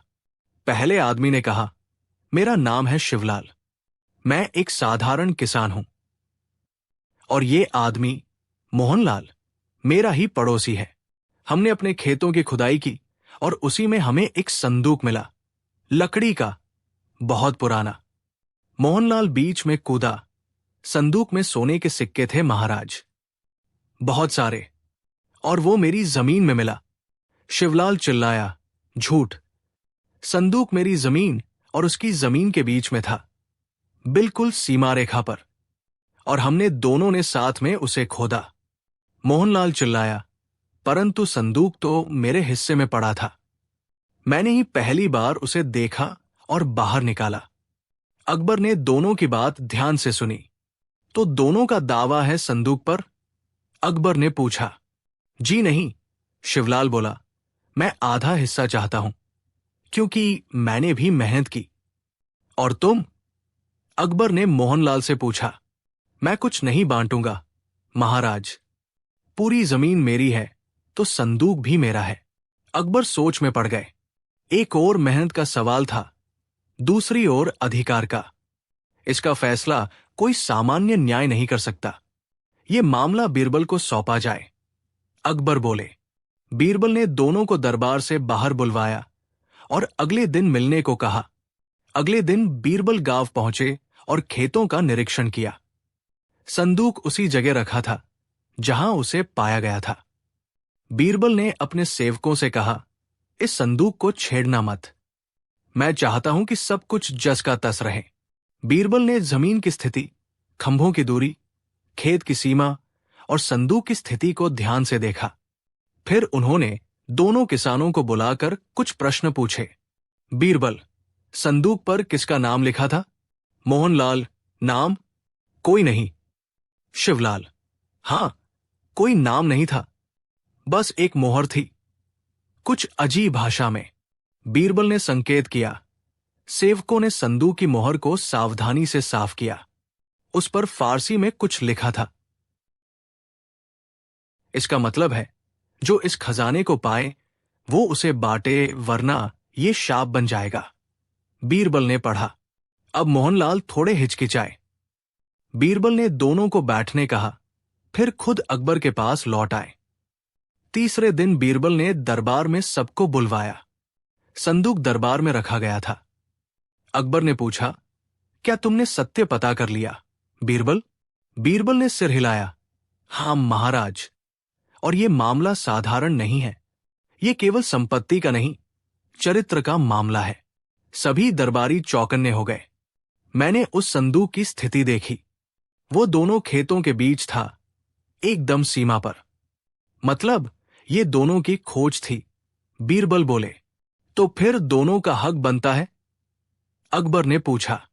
नहीं महाराज, केवल एक का हक बनता है, वो है जिसकी नीयत साफ है। बीरबल ने उत्तर दिया। अब सब चौंक गए। बीरबल ने कहा, मैंने दोनों से पूछा, अगर संदूक में कुछ न होता तो क्या करते? शिवलाल ने कहा, हम उसे गांव के कुएं पर रख देते, एक विरासत के रूप में। मोहनलाल ने कहा, मैं उसे जला देता, किसी काम का नहीं था। सन्नाटा। बीरबल बोले, जो विरासत को जला दे वो सोने को क्या बांटेगा? अब मोहनलाल का चेहरा उतर गया। बीरबल ने हाथ उठाकर कहा, महाराज, ये संदूक केवल शिवलाल को दिया जाए, क्योंकि मोहनलाल की नीयत में स्वार्थ था, जबकि शिवलाल में सेवा की भावना थी। अकबर ने कुछ क्षण सोचा और कहा, तुम्हारा न्याय केवल कानून का नहीं, विवेक का उदाहरण है बीरबल। ये मामला आज से बीरबल का न्याय कहलाएगा, क्योंकि तुमने स्वामित्व नहीं, चरित्र पर फैसला दिया। मोहनलाल झुक गया। माफी चाहता हूं महाराज, मैंने लोभ में आकर गलती की। बीरबल ने मुस्कुराते हुए कहा, सच को साबित करने के लिए कभी कभी शब्द नहीं, दृष्टि चाहिए, और जहां दृष्टि न्याय में हो वहां इतिहास जन्म लेता है। आगरा का किला अपनी पूरी शानो शौकत से दमक रहा था। शहंशाह जलालुद्दीन मोहम्मद अकबर का दरबार लगा हुआ था। रंग बिरंगे परिधानों में सजे अमीर, उमरा, मनसबदार और विद्वान अपनी अपनी जगहों पर विराजमान थे। माहौल गंभीर था।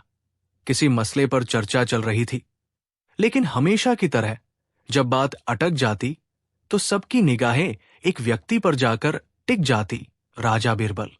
बीरबल, जिनका असली नाम महेश दास था, अपनी हाजिर जवाबी, असाधारण बुद्धिमत्ता और न्यायप्रियता के कारण न सिर्फ शहंशाह अकबर के प्रिय थे, बल्कि 9 रत्नों में सबसे चमकदार सितारे की तरह जाने जाते थे। उनकी इसी लोकप्रियता और शहंशाह से उनकी निकटता दरबार के कुछ चापलूस और ईर्ष्यालु दरबारियों की आंखों में कांटे की तरह चुभती थी। इनमें प्रमुख थे वजीर आजम खान, कोतवाल भैरव सिंह और खजांची धनपत राय। ये तीनों अक्सर एकांत में बीरबल के खिलाफ कानाफूसी करते और मौके की तलाश में रहते कि कैसे बीरबल को शहंशाह की नजरों से गिराया जाए। वजीर आजम खान को लगता था कि बीरबल के कारण उनका महत्व कम हो गया है। कोतवाल भैरव सिंह बीरबल की न्याय करने की क्षमता से जलता था, क्योंकि कई बार बीरबल ने ऐसे मामले सुलझाए थे जिनमें कोतवाल की अयोग्यता सामने आई थी। और खजांची धनपत राय, उसे बस बीरबल का मुस्कुराता चेहरा और हर बात में उनकी जीत पसंद नहीं थी। उसे लगता था कि बीरबल शहंशाह को अपनी बातों के जाल में फंसाए रखते हैं। एक शाम जब दरबार खत्म हुआ और बीरबल शहंशाह के साथ किसी निजी चर्चा के लिए रुक गए, तो ये तीनों दरबारी महल के एक सुनसान गलियारे में मिले। उनके चेहरे पर चिंता और गुस्से के भाव थे। देखा आज फिर? वजीर आजम ने फुसफुसाते हुए कहा। कैसे शहंशाह हर बात में सिर्फ बीरबल की ही सुनते हैं। ऐसा लगता है जैसे हम सब तो यहां बस हाजिरी भरने आते हैं। कोतवाल भैरव सिंह ने अपनी मूंछों पर ताव देते हुए कहा, हाँ वजीर साहब, ये आदमी अपनी जुबान के जोर पर शहंशाह को उन गलियों पर नचाता है। इसका कुछ तो करना ही होगा, वरना एक दिन हम सब पानी भरते नजर आएंगे। खजांची धनपत राय, जो स्वभाव से थोड़ा डरपोक था, बोला, लेकिन करेंगे क्या? शहंशाह उस पर आंख मूंद कर भरोसा करते हैं। कोई सीधी चाल कामयाब नहीं होगी। वजीर आजम की आंखों में एक कुटिल चमक उभरी। सीधी चाल नहीं तो टेढ़ी चाल चलेंगे। हमें कुछ ऐसा करना होगा कि शहंशाह का भरोसा ही उससे उठ जाए। हमें उसे किसी ऐसे जाल में फंसाना होगा जिससे निकलना उसके लिए नामुमकिन हो। तीनों देर तक खुसर पुसर करते रहे। उनके दिमाग में बीरबल को फंसाने की एक खतरनाक साजिश आकार ले रही थी।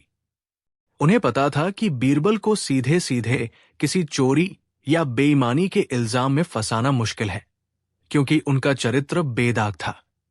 इसलिए उन्होंने एक ज्यादा गंभीर और संगीन आरोप लगाने का फैसला किया, राजद्रोह का आरोप। योजना बहुत शातिराना थी।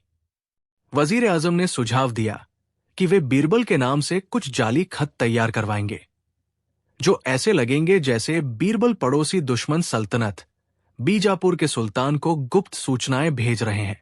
इन खतों में सल्तनत मुगलिया के कुछ सैन्य राज और अकबर की निजी योजनाओं का जिक्र होगा।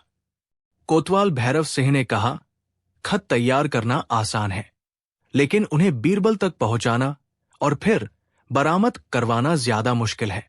हमें ऐसा दिखाना होगा जैसे ये खत बीरबल के घर से मिले हैं। खजांची धनपत राय ने अपनी चिंता जाहिर की। अगर बीरबल ने साबित कर दिया कि ये खत जाली है, उसकी लिखाई की नकल करना आसान नहीं। वजीर आजम मुस्कुराया, हम लिखाई की हूबहू नकल नहीं करेंगे। हम बस कुछ मिलते जुलते अक्षर बनाएंगे और माहौल ऐसा बनाएंगे कि शक की सुई सीधी बीरबल पर ही जाए। साथ ही हम कुछ सोने की मोहरें, जो शाही खजाने से मिलती जुलती हों, उसके घर में छुपा देंगे। इससे लगेगा कि उसे दुश्मन सल्तनत से पैसे भी मिलते हैं। धनपत राय की तरफ देखकर उसने आंख मारी। मोहरों का इंतजाम तुम कर सकते हो खजांची जी, बस थोड़ी हेरफेर करनी होगी। धनपत राय थोड़ा झिझका, लेकिन वजीर के दबाव और बीरबल से अपनी नफरत के चलते राजी हो गया।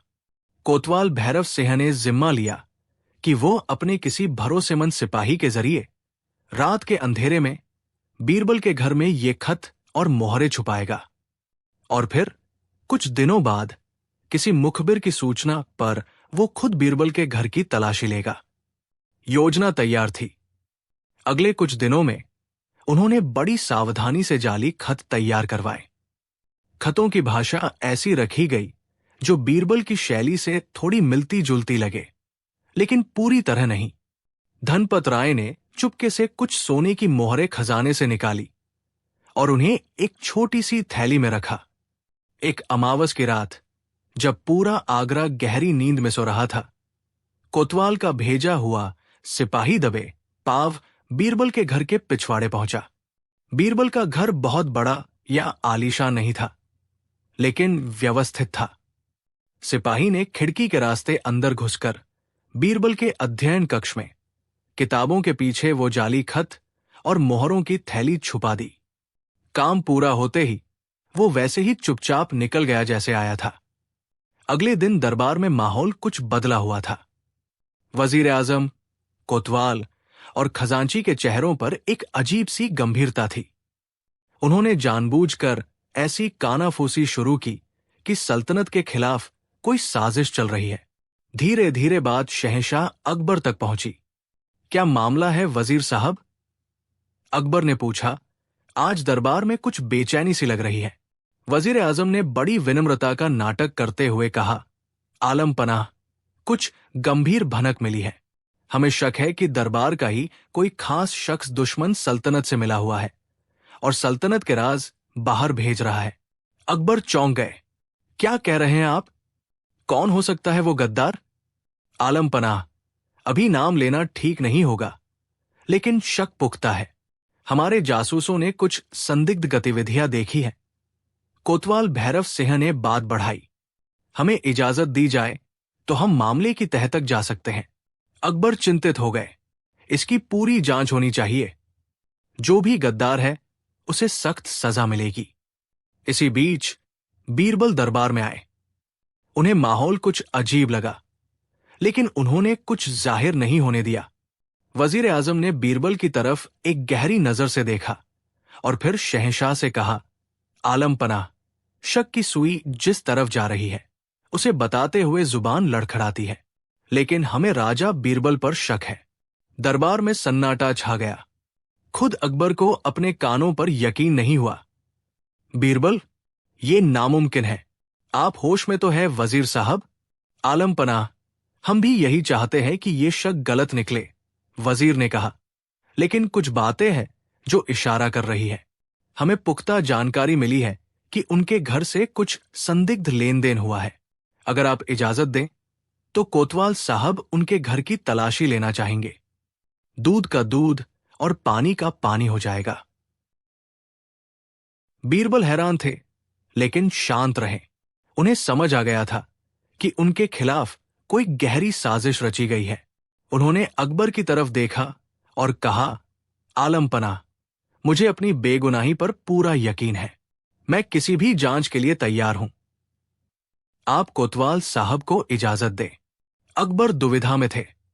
एक तरफ उनका सबसे भरोसेमंद दोस्त और सलाहकार था, दूसरी तरफ सल्तनत की सुरक्षा का सवाल और उनके वजीर और कोतवाल का आग्रह। भारी मन से उन्होंने कोतवाल भैरव सिंह को तलाशी की इजाजत दे दी।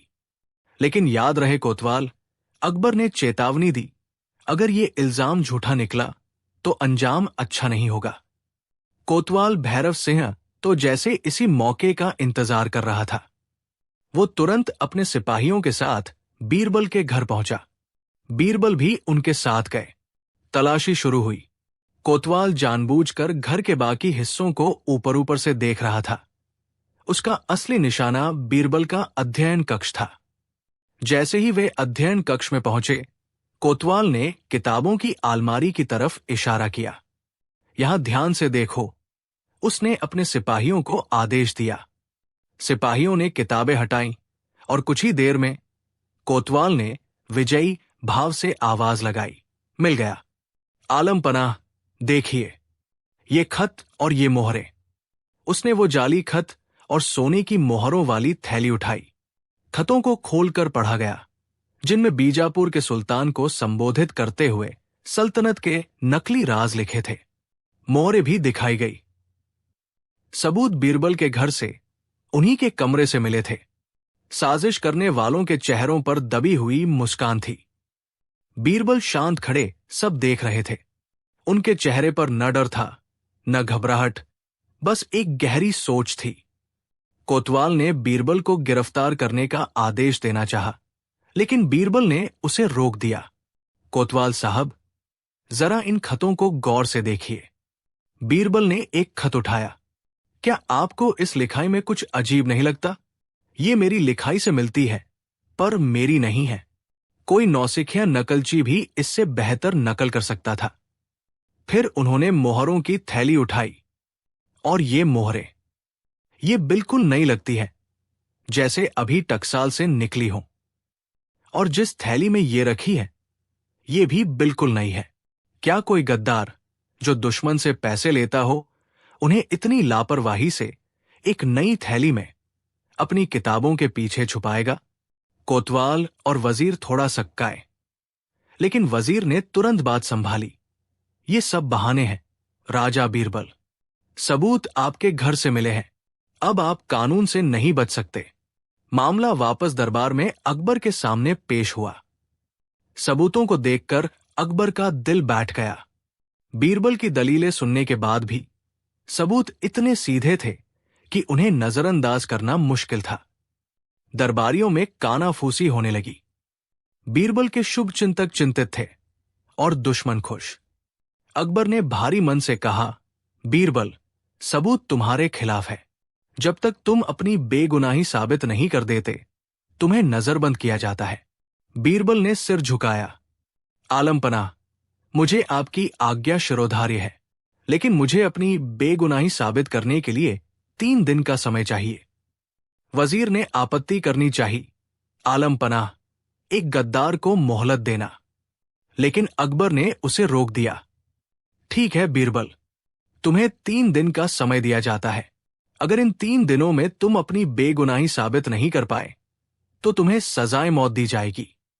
दरबार में सनसनी फैल गई। बीरबल को उनके घर में ही नजरबंद कर दिया गया। उनके चेहरे पर अभी भी वही शांति थी, लेकिन उनकी आंखें किसी गहरी योजना में डूबी हुई थी। भाग 5। बीरबल की चाल और साजिश का अंत। नजरबंदी के पहले दिन बीरबल ने अपने सबसे वफादार नौकर रामू को बुलाया। रामू बरसों से बीरबल की सेवा में था और उनकी बुद्धिमत्ता का कायल था। रामू, बीरबल ने धीमी आवाज में कहा, तुम्हें मेरा एक काम करना होगा। बहुत होशियारी से बीरबल ने रामू को पूरी योजना समझाई। उन्होंने रामू से कहा कि वो भेष बदलकर शहर के उन इलाकों में जाए जहां नक्काशी करने वाले और कागज बेचने वाले रहते हैं। उसे पता लगाना था कि पिछले कुछ हफ्तों में किसने खास किस्म का कागज और स्याही खरीदी है जो उन जाली खतों में इस्तेमाल हुई थी। बीरबल ने खत के कागज का एक छोटा सा टुकड़ा और स्याही का नमूना रामू को दिया। साथ ही बीरबल ने रामू से कहा कि वो पता लगाए कि कोतवाल भैरव सिंह का वो कौन सा सिपाही है जो सबसे ज्यादा भरोसेमंद माना जाता है और हाल ही में जिसे कोई इनाम या तरक्की मिली हो। रामू बीरबल का इशारा समझ गया और तुरंत काम पर लग गया। 2 दिन तक रामू भेष बदलकर शहर की खाक छानता रहा। आखिरकार उसकी मेहनत रंग लाई।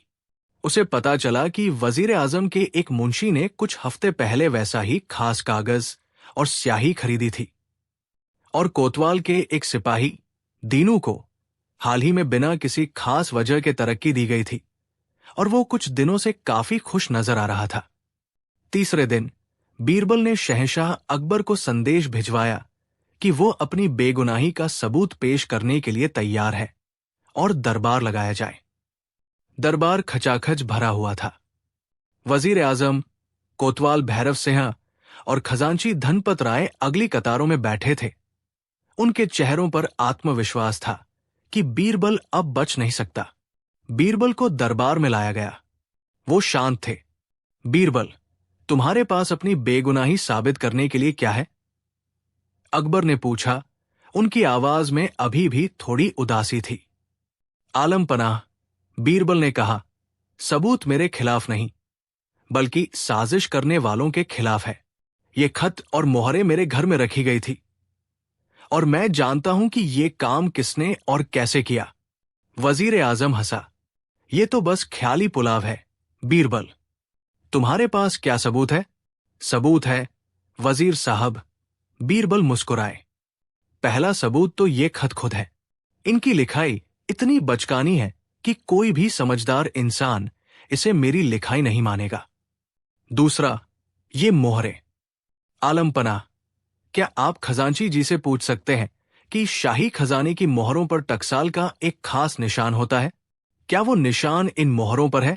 अकबर ने धनपत राय की तरफ देखा।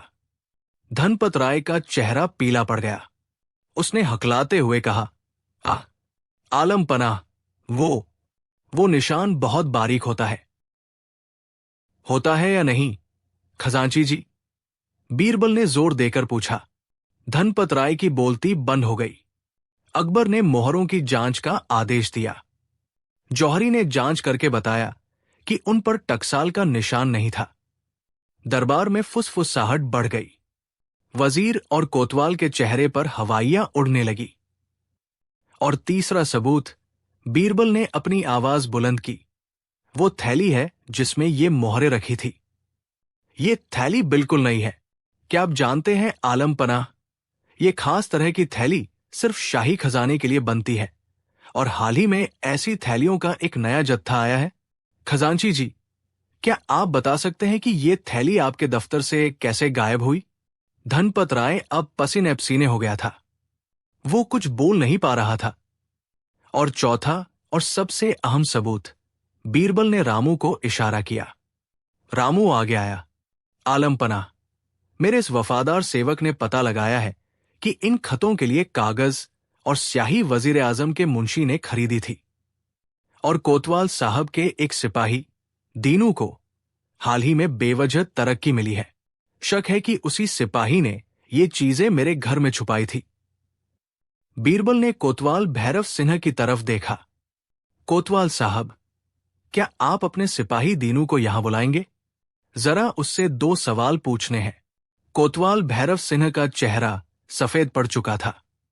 उसकी समझ में नहीं आ रहा था कि बीरबल को ये सब कैसे पता चला। वजीर आजम भी हक्का बक्का था। अकबर का चेहरा गुस्से से लाल हो गया। उन्हें सारी साजिश समझ आ गई थी। उन्होंने तुरंत दीनू सिपाही को पेश करने का हुक्म दिया। दीनू को दरबार में लाया गया। बीरबल को सामने देखकर और शहंशाह का गुस्सा देखकर वो बुरी तरह डर गया। बीरबल ने उससे नरमी से पूछा, दीनू, सच सच बताओ, क्या तुमने कोतवाल साहब के कहने पर मेरे घर में कुछ खत और मोहरें छुपाई थी? दीनू की जुबान लड़खड़ा गई। उसने कांपते हुए कोतवाल और वजीर की तरफ देखा। उनकी आंखों में धमकी थी। लेकिन फिर उसने शहंशाह अकबर के गुस्से को देखा और उसे लगा कि सच बोलने में ही भलाई है। वो जमीन पर गिर पड़ा और रोते हुए बोला, हां आलम पनाह, मुझे माफ कर दीजिए। कोतवाल साहब और वजीर साहब ने मुझे ऐसा करने को कहा था। उन्होंने मुझे तरक्की का लालच दिया था। बस इतना सुनना था कि दरबार में हंगामा मच गया। वजीर आजम खान, कोतवाल भैरव सिंह और खजांची धनपत राय के पास अब कहने को कुछ नहीं बचा था। उनके चेहरे उनके गुनाहों की गवाही दे रहे थे। शहंशाह अकबर का गुस्सा चरम पर था। उनके सबसे भरोसेमंद सलाहकार के खिलाफ इतनी घिनौनी साजिश, और वो भी उनके अपने दरबारियों द्वारा। गद्दारों, अकबर दहाड़े, तुम लोगों की ये हिम्मत! बीरबल, जिसने हमेशा सल्तनत की भलाई चाही, उसके खिलाफ तुमने इतना नीच षड्यंत्र रचा। तुम्हें इसकी सजा मिलेगी। अकबर ने तुरंत वजीर आजम खान, कोतवाल भैरव सिंह और खजांची धनपत राय को उनके पदों से बर्खास्त करने और कैदखाने में डालने का हुक्म दिया। दीनू सिपाही को भी उसकी मिलीभगत के लिए सजा दी गई, लेकिन सच बोलने के कारण उसकी सजा थोड़ी कम कर दी गई। फिर अकबर अपनी गद्दी से उठे और बीरबल के पास आए। उन्होंने बीरबल के कंधे पर हाथ रखा। बीरबल, हमें माफ करना, हमने तुम पर शक किया। बीरबल मुस्कुराए। आलम पनाह, आप बादशाह हैं और सबूतों के आधार पर फैसला लेना आपका फर्ज था। मुझे खुशी है कि सच सामने आ गया। तुम्हारी बुद्धि और सच्चाई ने एक बार फिर तुम्हारी रक्षा की। बीरबल, अकबर ने कहा, उनकी आवाज में गर्व था, तुम सचमुच हमारे नौरत्नों में सबसे अनमोल हो। अकबर ने बीरबल को पहले से भी ज्यादा सम्मान और इज्जत बख्शी। दरबारियों ने देखा कि कैसे बीरबल ने न सिर्फ खुद को बचाया, बल्कि अपनी चतुराई से साजिश करने वालों को बेनकाब भी कर दिया। उनकी बुद्धि का लोहा सबने एक बार फिर माना।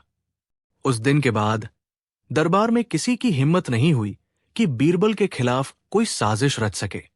सबको पता चल गया था कि बीरबल न सिर्फ हाजिर जवाब और बुद्धिमान है, बल्कि सच्चाई और न्याय के रास्ते पर चलने वाले ऐसे योद्धा है जिसे हराना नामुमकिन है।